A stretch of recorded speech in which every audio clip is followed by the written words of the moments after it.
Once again, new podcast, Celtics-Cavs Game 3, LeBron James Legacy, and then Game of Thrones Season 1. We're talking about the Sacramento Kings, a team that I am always happy to talk about, for some reason. They got the second pick in the draft. Vivek Ranadive has been blessed in ways that could actually save this team's future, because the future was not looking hot. Now, I like De'Aaron Fox, I like Buddy Hield, I like Bogdanovich. Outside of those three, not a huge fan of pretty much anybody else on the roster. I mean, I think Willie Cauley-Stein could figure it out. Skal Labissier's got some potential as a big with like real skill. Justin Jackson has length and was a pretty good three-point shooter his last year at college, so he might have some like Otto Porter to him. I don't think the roster is hopeless, but I did think there was a chance that no one here could really develop into a star outside of like Fox, who I see like some Eric Bledsoe in. Maybe a bit better than Bledsoe, I don't know.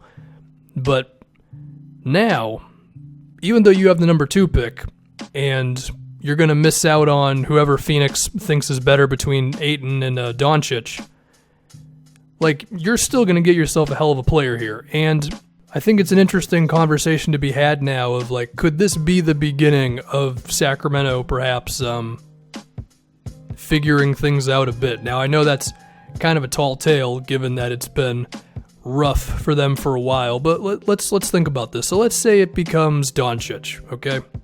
Say Phoenix goes 8 at number 1. That's what a lot of people think they should do.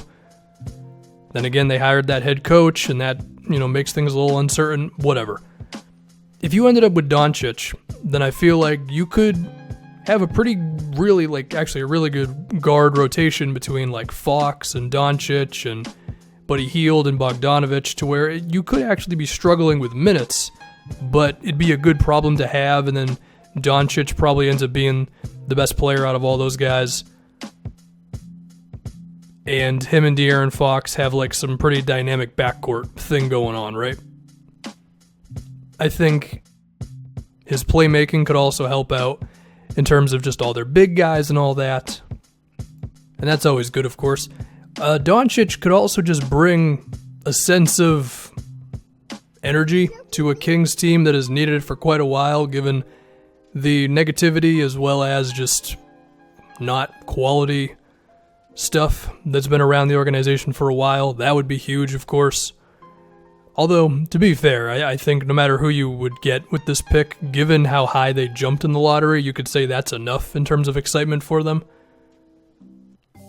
The one fear I do have with Doncic, and this is mainly everybody else's fear, because I don't know what the hell I'm talking about with these players, is he may not have enough like burst with the ball in order to score off of NBA defenders all the time. Like, his shooting will be great, his playmaking will be great, his pick and roll play will be great, but he might cap out at like a 21 point guy rather than like a 26, 27 point guy, I guess. So he may not be able to just generate buckets for you out of nowhere, which is a thing that you need, of course, if you want to be a really good team. But honestly, like, that doesn't mean he still can't be a hell of a player who can lead to a lot of wins.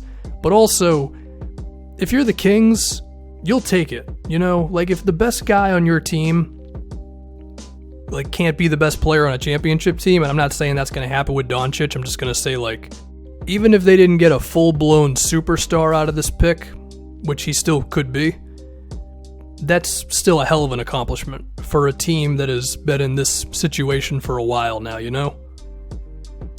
Now, if Doncic does get to that level, then congratulations. But I shouldn't assume that Doncic is going to be the pick. I mean, it could be DeAndre Ayton that they end up with. You don't know where Phoenix is going to go. I mean, my gut feeling is Ayton. I talked about this in the video earlier, but I think the Devin Booker, DeAndre Ayton two-man game just has limitless potential. But, maybe Phoenix wants Doncic. So if you're Sacramento and you get DeAndre Ayton, then, Cauley-Stein, you're hitting the bench. Labissiere, Well, he could play some center, but probably not that much. I think the next question would be, who would be the power forward next to Ayton? Because it definitely can't be Zach Randolph. And it should be said, if Zach Randolph starts at power forward next year for them, and if they were to draft DeAndre Ayton, that could be some rough spacing. But we'll have to see what happens there.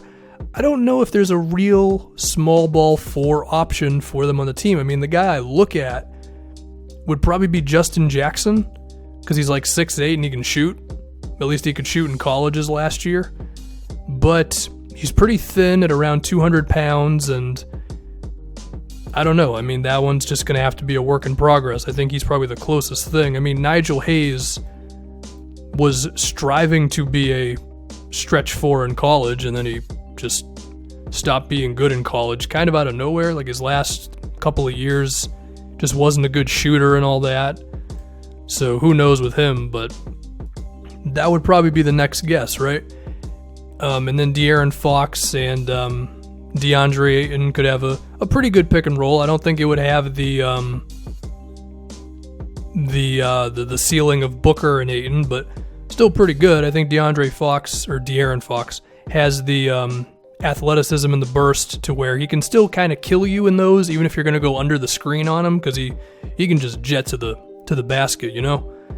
And Bogdanovich could actually be kind of interesting, because while he's not as athletic as Fox is, he could kill you a bit more if you went under screens on him, and, you know, he and Ayton could be interesting. And then in terms of when you wanted to post up DeAndre Ayton, you could have like Bogdanovich and Buddy Hield out there for some shooting to space the floor out. And yeah, I mean, no matter which one of these two guys they end up with, and I'm pretty confident it is going to be one of them too, the Sacramento Kings will definitely be looking good. Now, do I believe that they would see any like drastic win increase? I mean, you know, a marginal one, sure, maybe 5 or 6 games, maybe a little bit more than that, depending on how good the guy would be. You know, De'Aaron Fox improvement, Buddy Hield improvement, Bogdanovich improvement. You know, it's all a thing, but I don't think it'd be a huge amount of wins gained. But then the next thing you got to look at with the Kings, if we want to talk about their future a bit more, is their future draft picks. Now, the one thing hurting them is they're probably not going to get their pick next season, unless it's number 1 overall. If it's anything other than that, then it ends up to either the Sixers or the Celtics or whatever. It's a very confusing draft pick. So you pretty much got to nail it with this pick. I mean, this is the type of luck that Sacramento had in this draft, where this is the type of thing that takes you from being a team that never totally figures it out to you get your star who sets you on the right track for the next 13 years or so. So hopefully it goes well for them. Because, I mean, like, if it doesn't, and then you, like, say if you selected Doncic and, I don't know, he's just simply not as good as everybody thought he'd be. And there is definitely a community out there on Twitter that thinks that if you believe that Doncic is the man, that you're, like, crazy. So it's all over the place with this guy. But let's say that they are correct and he's simply pretty good, but not as good as what some people say he is.